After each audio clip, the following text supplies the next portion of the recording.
2025년 8월 4일 새벽 2시 37분, 중국 국가방제국의 비공식 보고서가 유출되면서 세계가 충격에 빠졌습니다. 세계 최대 규모의 인공구조물, 산샤댐에서 무려 82곳의 균열이 동시에 발견되었다는 사실이 전해진 것입니다. 이 보고서는 균열의 일부는 이미 방수층을 관통했으며 다수의 구간에서 고압 누수가 발생하고 있다고 경고했습니다. 불과 40분 뒤, 인공지진계는 산샤댐 하류에서 이상한 진동 패턴을 감지했고, 이는 거대한 수압이 구조 내부를 뒤흔드는 신호로 해석되었습니다. 저는 그 순간, 지난 수십 년간 무시되었던 모든 경고와 반대의 목소리가 한꺼번에 떠올랐습니다.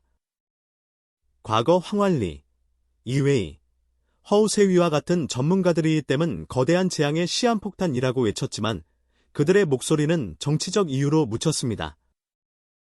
이제 그 시한폭탄의 시계가 끝을 향해 달려가고 있었던 것입니다. 전문가들의 예측은 차갑고 잔혹했습니다.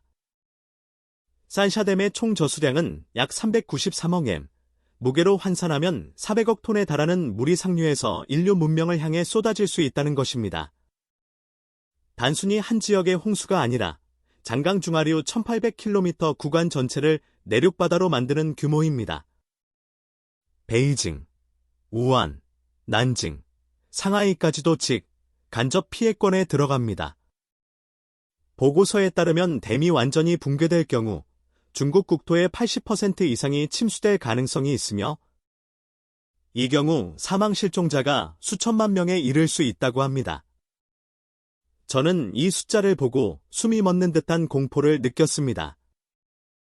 수많은 지도와 시뮬레이션 영상이 머릿속에 스쳤지만 그것은 단순한 가상의 재난이 아니라 불과 몇 시간 뒤 현실이 될 수도 있는 시나리오였습니다. 이 재난은 결코 예측 불가능한 사고가 아니었습니다. 오히려 수십 년 전부터 경고가 있었고 그 경고는 놀라울 정도로 정확했습니다.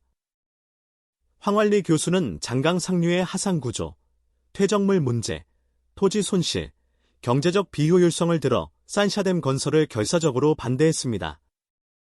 이웨이는 재정 부담과 농경지, 도시 침수 위험을 강조했고 허우세위는 환경영향평가 보고서가 조작되었다며 서명을 거부했습니다. 그들의 공통된 주장은 이 댐은 홍수를 완벽히 막지 못하며 오히려 특정 조건에서 파국을 초래한다는 것이었습니다. 저는 이 부분에서 강한 분노를 느낍니다. 과학자의 양심은 정치의 욕망에 짓밟혔고 결과적으로 오늘날의 참사를 불러왔습니다. 산샤댐은 중국이 세기의 걸작이라 자랑해온 초대형 토목공사였습니다. 그러나 그 화려한 외관 속에는 일반인들에게 거의 알려지지 않은 치명적인 구조적 약점이 숨어 있었습니다. 이 댐은 기본적으로 중력식 콘크리트 댐 구조를 취하고 있지만 전통적인 중력댐과 달리 내부에 지나치게 많은 관통 구조물이 배치되었습니다. 전력 생산을 위해 설치된 26개의 대형 터빈수로 홍수 시 긴급 방수를 위한 수문, 그리고 장강의 막대한 토사량을 배출하기 위한 배사로가 곳곳에 뚫려 있었습니다. 이들 통로는 모두 수십 미터 길이의 고압수 흐름을 견뎌야 하지만 철판과 콘크리트가 결합된 복합 구조물일 뿐 일체형 안반 구조에 비해 내구성은 훨씬 떨어집니다. 게다가 이 댐은 단순한 수력 발전소가 아니라 장강을 따라 거대 선박이 오갈 수 있도록 선박 승강기와 다중 관문을 갖추고 있습니다. 문제는 이 구조물들이 댐 본체를 관통해 설치되었다는 점입니다. 이로 인해 산샤댐의 단면을 보면 마치 스위스 치즈처럼 내부에 수많은 구멍이 뚫린 형태를 하고 있습니다. 구조공학에서 이런 설계는 고압 고하중 상황에서 치명적인 능력 집중을 초래합니다. 실제로 이번에 보고된 82곳의 균열 중 상당수가 이런 관통 구조물의 인근에서 발생한 것으로 확인되었습니다. 더욱 심각한 것은 산샤댐의 핵심 재료가 모두 동일한 시기에 제작 타설되었다는 점입니다. 일부 전문가들은 재료의 노화가 동시다발적으로 일어날 가능성이 높다고 경고해왔습니다. 즉, 한 구간에서 균열이 생기면 그 응력이 인접 구간으로 빠르게 전이되어 도미노 붕괴가 촉발될 수 있습니다.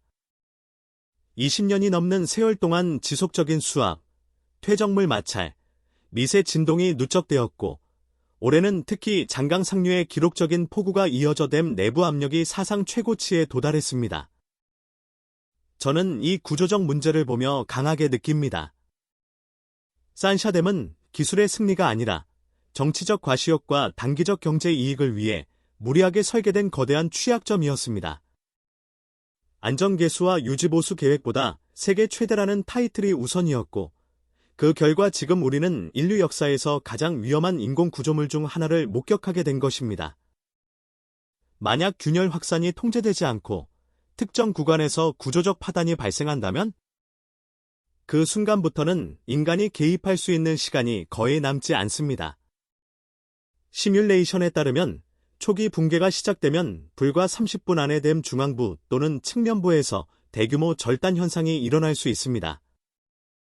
그 즉시 400억 톤에 달하는 저수량이 하류로 폭발적으로 방출되며 초속 수십 미터의 거대한 파도가 장강을 따라 내려갑니다.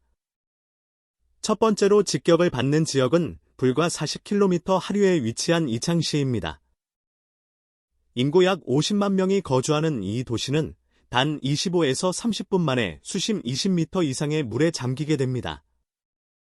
이어서 가주댐, 금저우 제방이 순차적으로 붕괴되며 하류의 모든 홍수 조절 시스템은 무력화됩니다. 전문가들은 이를 현세 붕괴라고 부르는데 한번 시작되면 중간에서 멈출 방법이 없습니다. 이후 46시간 안에 대홍수는 우한에 도달합니다. 이 도시는 장강과 한수가 합류하는 지점에 있어 이미 홍수에 취약합니다. 예상 시뮬레이션에서는 우한의 주요 도심 지역이 평균 수심 812m로 잠기며 1200만 명에 달하는 시민 중 절반 이상이 즉시 대피 불가능한 상태에 놓입니다. 군사적으로도 재앙입니다. 우한 인근에는 중국 전략예비군의 주요 지휘본부와 장비창이 위치해 있으며 홍수로 인해 수만 명의 병력과 막대한 장비가 한꺼번에 손실됩니다. 그로부터 24시간 뒤 홍수는 난징에 도달하며 마지막으로 48시간 이내에 상하이 저지대까지 물이 차오르게 됩니다. 문제는 이 과정에서 상하이만이 아니라 장강 하구의 산업, 물류 인프라 전체가 마비된다는 것입니다. 중국 GDP의 40% 이상을 차지하는 경제벨트가 하루아침에 붕괴되는 셈입니다. 저는 이 시나리오를 생각할 때마다 소름이 돋습니다. 이것은 단순한 홍수가 아닙니다. 이건 국가의 경제, 군사, 사회 구조를 한 번에 붕괴시키는 초대형 복합 재난입니다. 수백만 명이 실종되고 수천만 명이 이재민이 되며 식량, 전력, 의료, 통신이 모두 끊어지는 상황. 국제사회가 개입하려 해도 이렇게 광범위하고 깊은 침수 지역에 구조팀이 진입하는 데만 수주가 걸릴 것입니다. 이 모든 과정은 마치 거대한 도미노가 쓰러지는 것처럼 순식간에 일어날 것이며 한번 쓰러진 도미노는 결코 되돌릴 수 없습니다. 저는 확신합니다. 만약 산샤댐 붕괴가 현실화된다면 그것은 단순히 중국의 재난이 아니라 21세기 인류 문명의 최대 시험대가 될 것입니다. 뉴스가 전해진 직후 뉴욕, 런던, 도쿄 증시는 급락했고 국제 곡물 에너지 가격은 단숨에 폭등했습니다. KNN은 이를 21세기 최대 규모의 인프라 실패라고 규정했고 BBC는 중국이 세계 경제의 심장부를 스스로 붕괴 직전으로 몰아넣었다고 논평했습니다.